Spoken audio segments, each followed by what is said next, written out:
The Great Light. Book 1. Written and illustrated by Harriers. Chapter 1.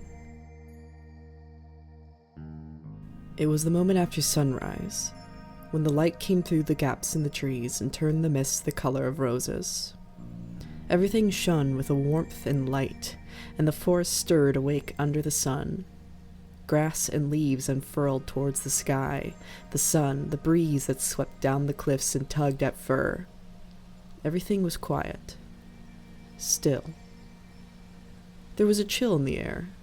The wind ruffled her pelt uncomfortably, wet and prickly against her skin. She trotted down a winding path, kicking at the stones and pebbles that dotted the sandy ground. The tree line broke further down, and the stream beside the path widened, sharp, rocky, flattening into the meadow far below. The sweet smell of grass filled the air as the wind changed direction and blew upstream. The breeze rasped at the trees, the stream gurgled against rocks far behind, and 2 pairs of paw steps crunched through the bracken, scent hidden by the breeze. Which way now, Pinepaw? A small brown tom stepped out from the shadow of an oak and glanced nervously around the forest. His silky pelt was dappled with glowing shadows, eyes gleaming in the yellow haze. I'm thinking, Pinepaw answered. She pricked her ears, bit her lip in thought. As she padded along the path, her paws snagged on roots and stones. She snarled in frustration. She'd never been this far into the forest. The landscape was unfamiliar and strange, but she wasn't going to tell Baypaw that. Stone and sand turned to soft dirt and mulch, mossy, soft ground that left paw prints as she continued walking, her chin high in the air.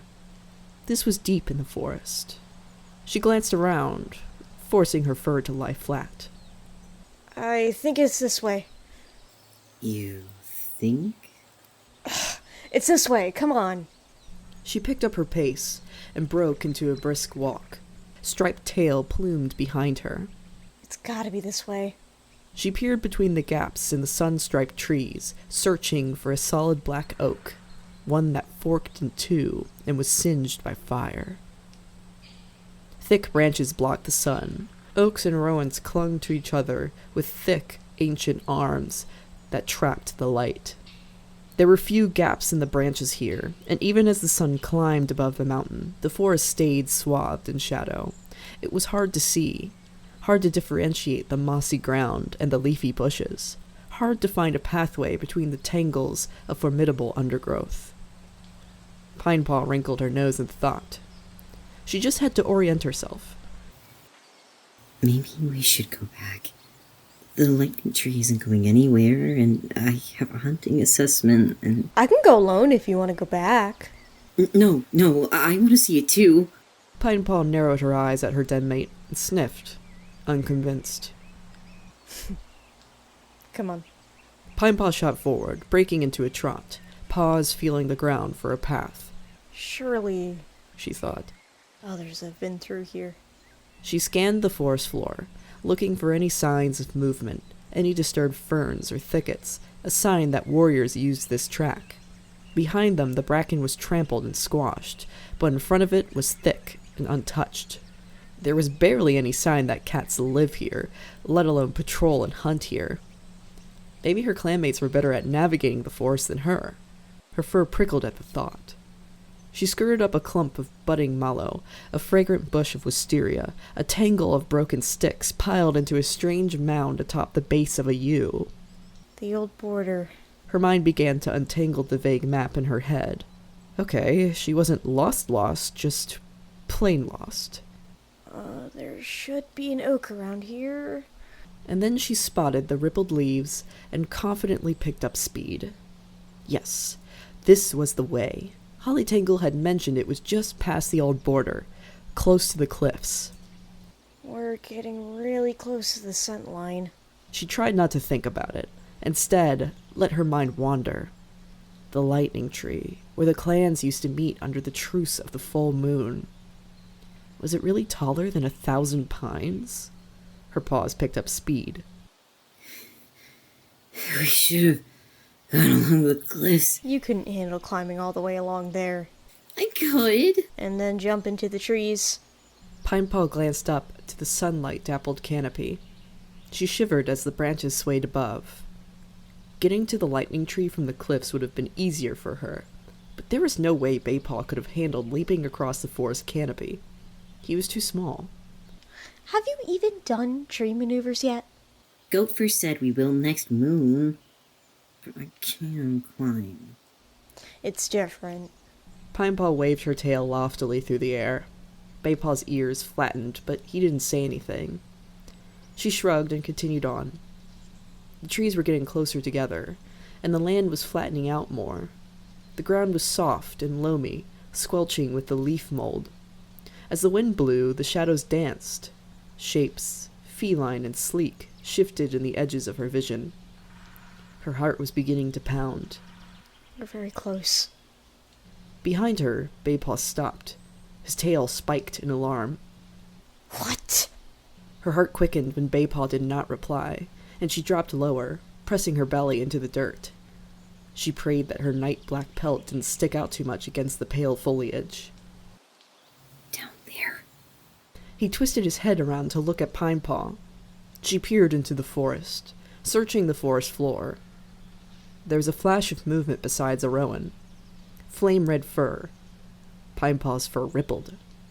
No one in Creek Clan had red fur like that. The red creature reappeared between two spindly birches.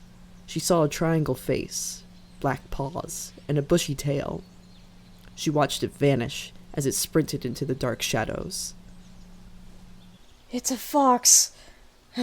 It's heading towards WoodClan land anyway. She turned her head around to glance at her dead mate as she stood up. He was still edgy. The whites of his eyes glistened in the dark. What now? A twig snapped. Pinepaw ducked again. Thinking fast, she writhed her way under a honeysuckle and held her breath. Had the fox come back? She pricked her ears. Paw steps. There were definitely paw steps. Down there. Quiet! She could hear voices, faint beneath the birdsong. You didn't have to be so hard on them. A pale gray tabby mewed as she padded into view. White speckle. Pinepaw breathed a sigh of relief. Close behind her, Slight Cloud shambled into view. His ear was ripped, and blood splashed the side of his face. And just let them waltz across the border? A black and brown Molly responded hotly, her tail high in the air as she strode past her clanmates to take the lead. It was an apprentice. Some apprentice. Apprentice is no better than to accidentally cross a set line. The black and brown Molly waved her tail, bright orange eyes alert, as she scanned the forest. Pinepaw pressed herself into the ground as she strode past, fox lengths from where she hid. And you know better than to be walking around the forest. Well, you tried being cooped up in the nursery for 2 moons, Slight Cloud. A walk is good for the kids. Not if you get caught by WoodClan. White Speckle didn't reply. Bracken crunched under their paws as the patrol slid past. Pinepaw held her breath to listen. Had they gone? She pricked her ears. Nothing. A blackbird chittered noisily above. The forest was clear again. That must be the Dawn Patrol. They met WoodClan warriors. His eyes were wide, and his fur stood up on end. Pinepaw flexed her claws and clambered out from under the honeysuckle. Short branches scraped her pelt, and the blossom left sticky pollen marks along her shoulder, pale yellow against black. That was close. Baypaw huffed. He had a shower of white blossoms along his spine. It's not like they could have forced us to go back. She muttered, staring across the trees. She frowned. Which way? She'd lost her place again. The dogwood and hawthorns led to the cliffs. At least, she was sure they did. But didn't the 4 pines lining the path mean she had crossed the border? She took in a deep lungful of air. No, still on Creek Clan land. Scenting the air, she caught the taste of something bitter. She looked around as the wind changed again, and caught sight of something. Between the green canopy, when the wind stirred strong enough to move the oaks, a black branch was visible. Ah, this way. She put on a burst of speed, eyes focused on where she last saw the dark branches. The path she found her paws on was getting narrower. Thickets and thorns walled either side of the dirt track, and she scraped miserably alongside a gnarled blackberry bush. It writhed menacingly across the trail. She glanced at Baypaw. Try not to leave half your pelt. Squeezing through a maze of dark holly branches and prickly leaves, Pinepaw stumbled forward ungracefully, snagging her nose on a thorn, spitting out on the other side. Her muzzle brushed the ground, and she staggered back to her paws. She looked up. This was it. The lightning tree stood alone at the end of a clearing of red earth. From its gnarled, weather-worn roots, it grew straight up into the sky and split. Dark branches spiraled into the pale clouds, growing away from each other, tangled fingers reaching towards opposite sides of the forest. There was a jagged scar, black dirt that ran from the base of the tree across the center of the clearing, peeling apart, rigid and torn. They both stared at the tree, its huge forked branches, bare of any leaves or new growth, in awe. I want to get closer. Pinepaw kneaded the ground with her forepaws. She didn't wait for his reply. Are you gonna climb it? Pinepaw raced forward. The ground changed again, from the lush forest floor to dry, crumbly dirt that made Pinepaw wince as it pricked at her paw pads. She waved her tail to coax him forward. She could feel the space open up, feel how still and silent the clearing was. Her fur lifted with apprehension as she approached the lightning tree. It towered over her, its thick shadow covering her completely. She slowed to a halt at the base of one of its roots. It was taller than her. She felt very small. That's where the leader sat. Baypaw's eyes were wide as he looked at one of the biggest roots, a twisted knot of burnt bark with a flat top that looked out over the clearing. She nodded in agreement. Let's have a look. Pinepaw sprang up, digging her claws into the hard bark. It crackled and slipped. Her heart dropped. There was no grip. Scrambling like mad, she heaved herself up and rolled onto the top. Dust and ash puffed up in a huge cloud that coated her and Baypaw. She sneezed and rubbed her nose. She was covered in ash already. Her white paws and chest were filthy, darkened with soot and dirt. Ugh, we'll need a clean before we get back. I could use a dip in the stream. His thick brown fur was spiked up in all directions like a hedgehog. Pinepaw twitched an ear in agreement. She shuffled towards the edge, paw step by paw step, and looked up. She could see all around, all the glossy holly bushes and broom, the ferns and bramble thickets, and above the treetops, the gray mounds of the mountains, far, far away. Imagine what it would be like on a gathering. She whispered, trying to remember Holly Tangle's story. She envisioned countless warriors, pelts of white, gray, red, black, yellow, crowding the tree, chattering and gossiping. It was strange to imagine the burnt, dead clearing teeming with life, or imagine that the noble Creek Clan warriors would sit so close to the flea-infested Wood Clan. Imagine addressing the clans as leader. She stood tall, tail outstretched behind her, and gazed down into the clearing. What would she say? Boast about Creek Clan's new warriors, or litters of kits, while the mangy Wood Clan leader would bare his teeth in jealousy and lash his tail? She imagined moonlight shining off sleek pelts, and gleaming and blazing eyes as she addressed the clans. A scraping sound got Pinepaw's attention as she snapped out of her daydream. Baypaw was stood on his hind legs, testing the bark with an unsheathed paw. Not wanting to be left behind, she ran at the trunk and pounced.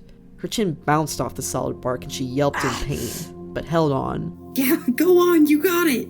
Pinepaw squeezed her claws in deeper and scrabbled for a hold with her hind claws.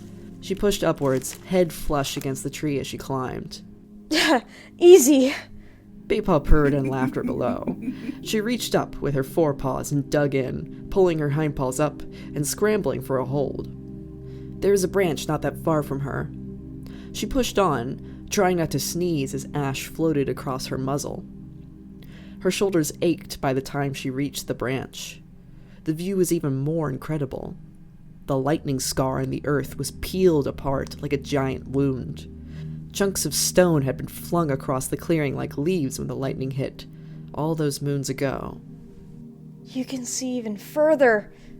To her annoyance, Baypaw swarmed past her, charging up the tree like a squirrel, dodging the gap where the tree split in two, and pushing himself up the taller trunk.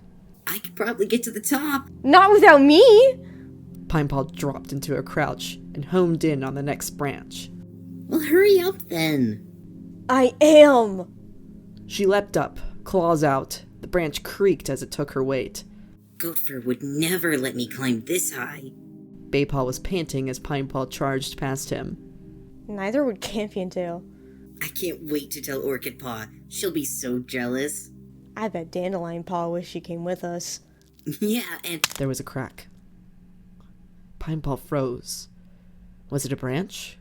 She frantically glanced up. There was Baypaw, clinging to the tree. He looked terrified. Tree trunks don't crack. What was that? was that your branch? Pinepaw shook her head.